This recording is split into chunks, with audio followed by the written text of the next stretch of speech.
वाग्देव्यै नमः। हम लोग चर्चा कर रहे हैं विसर्ग संधि पे।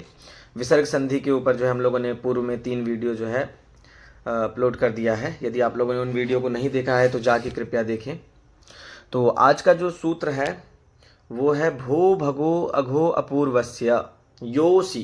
तो क्या कह रहा है? भो भगो अघो अपूर्वस्य योसी एतत्पूर्वस्य यो रोर्यादेशो असि देवाइः।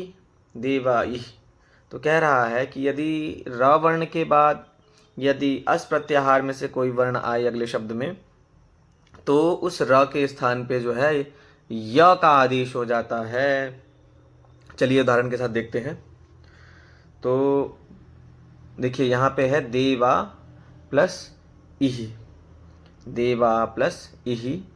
तो इस देवाह को का जो विसर्ग है, इस विसर्ग के स्थान पे जो है सस विसर्जनीय से स से जो है स आदेश हुआ, तो देवास इह बन गया।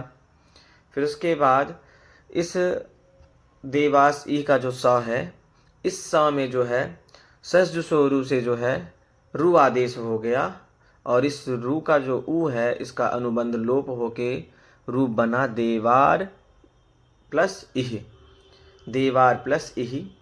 तो पूर्व के वीडियो में हम लोगों ने पढ़ा था, देखा था कि यदि र के बाद अप्लुत अच हो यानी ह्रस्व अ हो तो उसका र का उ हो जाता है। लेकिन यहाँ पे जो है अ तो है नहीं, यहाँ पे ई है।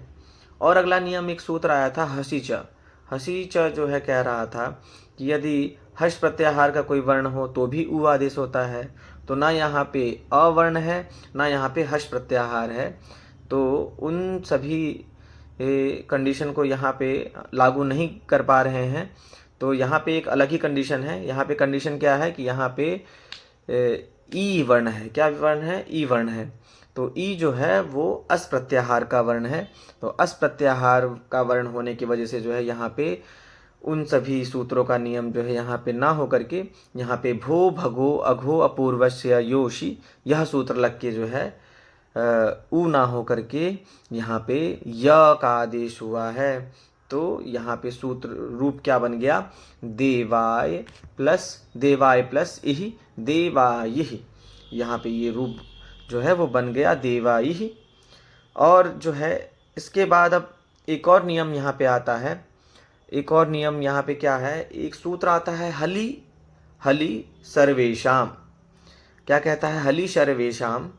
तो यह जो है यकार का लोप करने वाला सूत्र है। यहाँ पे य का तो आदेश हुआ है, वो किस लिए आदेश हुआ है वो आगे पता चलेगा कि हाँ यकार का आदेश हुआ है और आगे जो है यकार का लोप किस प्रकार से होगा। तो यहाँ पे सूत्र है भो भगो अघो अपूर्वस्य यस्य लोपः स्याद् हलि। क्या कह रहा है कि भो भगो अघो अपूर्वस्य यस्य लोपः स्यात् हलि।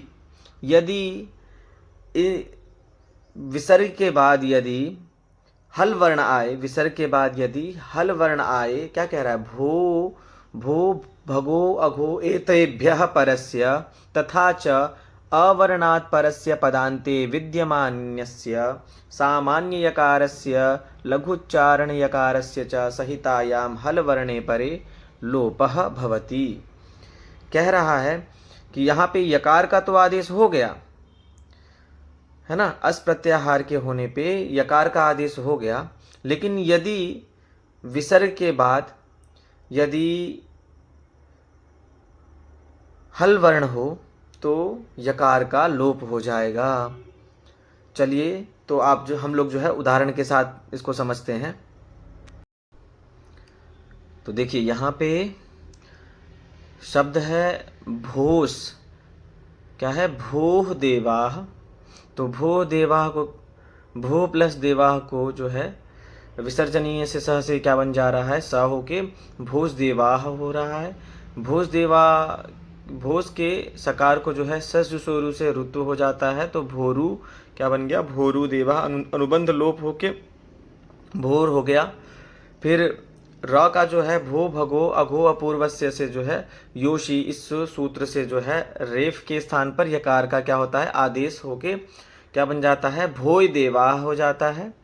यकार का जो है, यकार के आगे जो है हल वर्ण होने के कारण जो है यहाँ पे हली सर्वेशाम से जो है क्या होता है, तो यहाँ पे हली सर्वेशाम से जो है इसका यकार का लोप हो जाता है और बन जाता है भो देवाह, बन गया रूप। इसी प्रकार से जो है भगो, भगो प्लस नमस्ते, इसका भी यही होगा कि विसर्ग को स होगा, स को रू होके और फिर उसके बाद जो है भो भगो अघो अपूर्वस्य से जो है आपका यहाँ पे यकार आएगा, फिर हली सर्वेशाम से य का लोप होकर के यहाँ पे बन जाएगा भगो नमस्ते। और इसी प्रकार से अघो, अघो प्लस या ही, तो इसमें भी सेम ही कंडीशन हो करके ये रूप जो है बनेंगे।